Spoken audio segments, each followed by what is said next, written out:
Hey everybody, Bob Smith from Smith Taekwondo and Pro Sport Kickboxing. Talking to you in this video about when your woman wants to get in the middle of a street fight.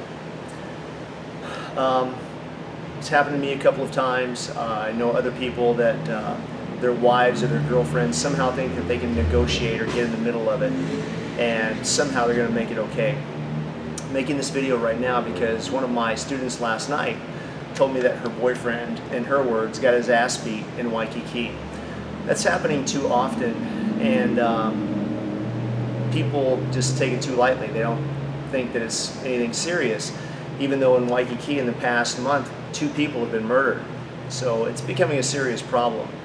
But women will often think that somehow they can get in the middle of it, and here are some of the reasons why that's a problem.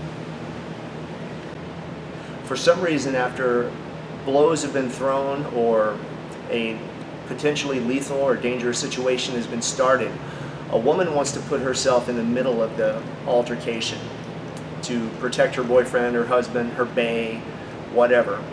And what that does is changes the responsibilities and priorities of your better half. Now, instead of dealing with protecting themselves, they have to protect you. It brings more people into an entirely dangerous situation. And when that happens, I can no longer worry about the threat in front of me, whether or not the guy has a knife, a gun, a club, whatever. They're just going to rush me if there's more than 1 or 2 guys. Now I have this person over here, and they're over here thinking that after somebody has been hit or injured, that somehow they can come over and they can either yell at you, scream at you, yell at your opponent, scream at them, and somehow that's going to intimidate them. Well, it's not. All that does is change my priorities, or whoever it is, to now having to worry about you as their primary worry for their safety. Because now I can't protect myself, I have to protect you as well as myself. What women don't understand is that if I'm facing somebody or 2 or 3 guys and they have no problems wanting to hurt me, maybe they've already hit me, or they've already got me down, or they've just came up and false cracked me, they're certainly going to have no problems hurting your woman.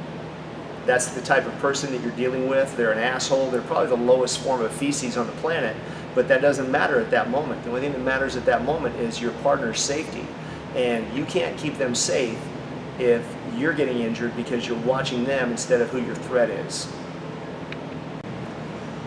Women need to realize that in situations like this, road rage is going to be one of your best examples.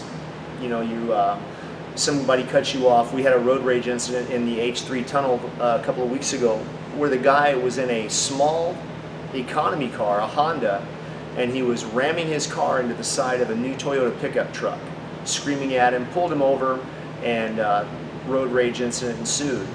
Now, what the woman needs to do is you need to stay in the car and you need to contact authorities. Call 911. You don't need to get out and start yelling and screaming or making the matters worse along with your boyfriend or your husband. The best thing that you can do is keep yourself out of the middle of the confrontation. Stay back. Also, don't start screaming at your boyfriend or screaming at your husband. Trying to intimidate them isn't going to help the situation. All it's going to do is empower the guy who's already trying to cause a fight. I know that my wife in the past has screamed at me when I've been in situations like this. Like somehow that's going to shock everybody. It's going to shock the bad guy, it's going to shock me. Things will be okay because she has control of the situation. That's not true. What's going to happen is the bad guy is going to feed off of that as weakness, and he's going to aggress you more rapidly than he would already. Being that this is happening more and more, and women always have the mindset, and not just women, this isn't a bash on women. I have a lot of women and a lot of men in my gym here, and I tell them all the time, but some will look at me and just smile like, that's never going to happen to me. I'll never be in that position. Oh, I'm going to come once every 2 weeks and I'm going to smile at everybody when I come in and things will be fine. I'll never be in that position. And that's negligence on your part. You need to understand that it can happen to anybody. Accidents happen every day, and that's why they're called accidents.